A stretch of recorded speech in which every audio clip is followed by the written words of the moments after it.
Heureuse de vous retrouver dans cette édition du journal sur FM Télévision. Mesdames et messieurs, bonsoir et bienvenue. Tout de suite, le journal. Rétrospective, mesdames et messieurs.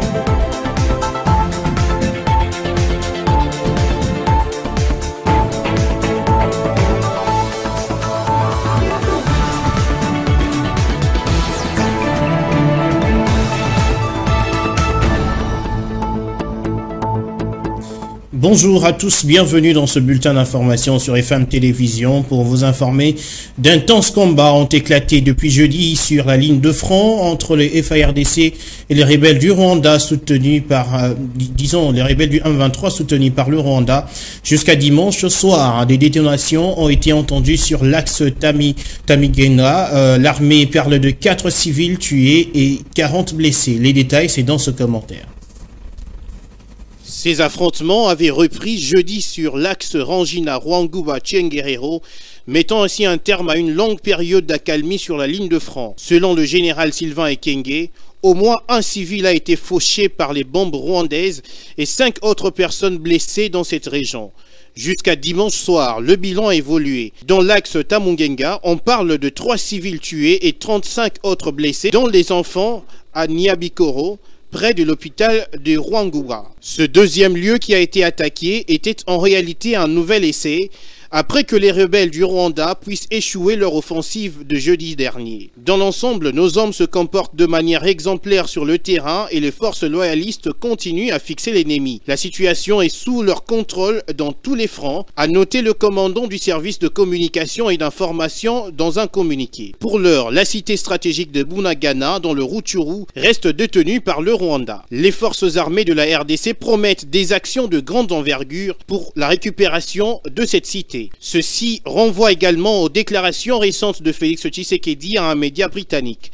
Pour le chef de l'État congolais, son pays va recourir à l'option militaire si la diplomatie échouait. Il faut dire que plusieurs populations se sont déplacées en raison de reprise de ce combat.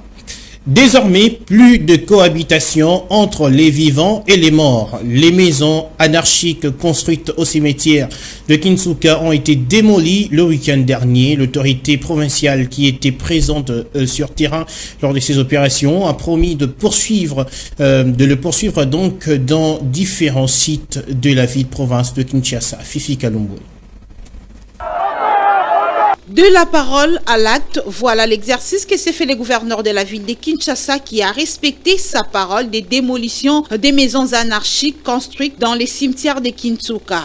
Sur place, pleurs et grincements des dents, les propriétaires des maisons anarchiques démolies ne doivent s'en prendre à eux-mêmes car l'indemnisation n'est pas à l'ordre du jour, a dit le gouverneur. Lors de mon dernier passage, j'avais promis que je passerai ici pour passer à la démolition de toutes ces constructions anarchiques. Nous avons commencé aujourd'hui et cette opération va continuer durant tout le mois d'octobre jusqu'au mois de novembre. Il ne s'agit pas seulement du cimetière de Kinsuka, nous allons continuer dans d'autres cimetières également. Alors comme vous le savez, un cimetière avant d'être occupé doit être d'abord désaffecté par l'autorité urbaine. Ce cimetière de Kinsuka n'a jamais été désaffecté régulièrement. D'où nous sommes venus aujourd'hui pour démolir toutes ces constructions anarchiques et nous allons le faire sans indemnisation. En croire le numéro 1 de la ville de Kinshasa, la prévention des normes sanitaires et le respect des morts doit être à la ligne. Si nous ne savons pas respecter nos morts, c'est-à-dire que nous sommes des inconscients. Alors ici, les chefs coutumiers en complicité avec certaines personnes ont vendu les terrains où étaient enterrés beaucoup de Congolais qui sont morts depuis les années 70. On ne pouvait pas accepter cela. Le cimetière de Kinsuka est le premier site démoli et l'opération va s'étendre dans plusieurs autres sites. Il est donc important de veiller avant d'acheter une parcelle pour ne pas être parmi les victimes qui ne savent pas à quel sens est voué. Il pleut à Kinshasa et cette pluie est non sans conséquences. Par exemple, le boulevard Triomphal dans son tronçon compris entre les avenues des Huileries et Assosa a été complètement submergé par des eaux de pluie. Certains véhicules ont même été endommagés. Les usagers de cette chaussée située non loin du siège du Parlement et du stade des Martyrs déplorent le manque de canalisation des eaux et le curage des rivières situées le long du stade. C'était le Premier ministre qui était à la manette du Conseil de ministres de vendredi dernier. Au cours de cette réunion hebdomadaire, 2 projets de loi présentés par le ministre des Finances ont été adoptés. On en parle en détail avec Fifi Kalumboui. Selon le compte rendu de la 74e réunion du Conseil des ministres, le ministre des Finances était le premier à présenter les projets de loi relatifs à l'impôt sur les sociétés et à l'impôt sur les revenus des personnes physiques, en soulignant que l'ordonnance loi numéro 69/003 du 10 février 1969 a institué en République démocratique du Congo, en matière des revenus des personnes physiques et des personnes morales, un système d'imposition comprenant 3 cédules ayant chacune des règles d'assiette et des taux spécifiques, à savoir les revenus locatifs, les revenus des capitaux mobiliers et les revenus professionnels comprenant la rémunération et les bénéfices et profits. Voilà pourquoi ce projet de loi a été présenté et institué des impôts distincts, dont l'impôt sur la société et l'impôt sur le revenu des personnes physiques. D'après le gouvernement, l'impôt sur les sociétés s'applique uniquement aux bénéfices réalisés par les sociétés et d'autres personnes morales, alors que l'impôt sur le revenu des personnes physiques s'applique exclusivement aux revenus réalisés par les personnes physiques. Le ministre des Finances a par ailleurs soumis au Conseil les projets de loi modifiant et complétant la loi numéro 0004/2003 du 14 mars 2003 portant réforme des procédures fiscales.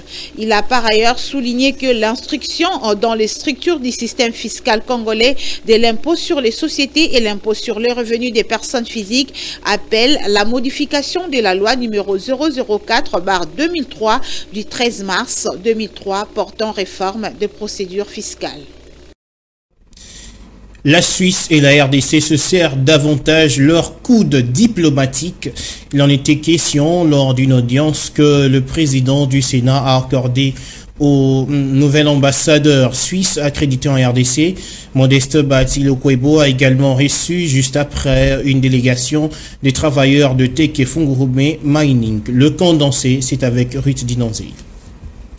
Cette audience accordée au nouvel ambassadeur de la Suisse augure une nouvelle ère de collaboration entre la RDC et la Suisse. Jasper Sarro et Modeste Bahati ont échangé autour des questions d'actualité en République démocratique du Congo, mais aussi sur la diplomatie parlementaire entre les deux pays. La création du groupe d'amitié RDC-Suisse était également au menu de la rencontre. Ce groupe d'amitié se veut un cadre qui va permettre au Sénat des deux pays d'échanger les expériences dans divers domaines. Le président du Sénat, Modeste Bahati, a eu également un tête-à-tête avec une forte délégation de représentants des travailleurs de Tekefungurume Mining. Ces derniers sont venus solliciter l'implication du président du Sénat pour l'assouplissement des mesures prises par le gouvernement dans les conflits opposant les deux actionnaires, Gécamine et Semok. Selon cette délégation syndicale conduite auprès du président du Sénat par la députée nationale Dominique Munongo, cette situation risque d'occasionner l'arrêt du travail et d'engendrer d'autres conséquences, dont un probable envahissement du site de Tekefungurume Mining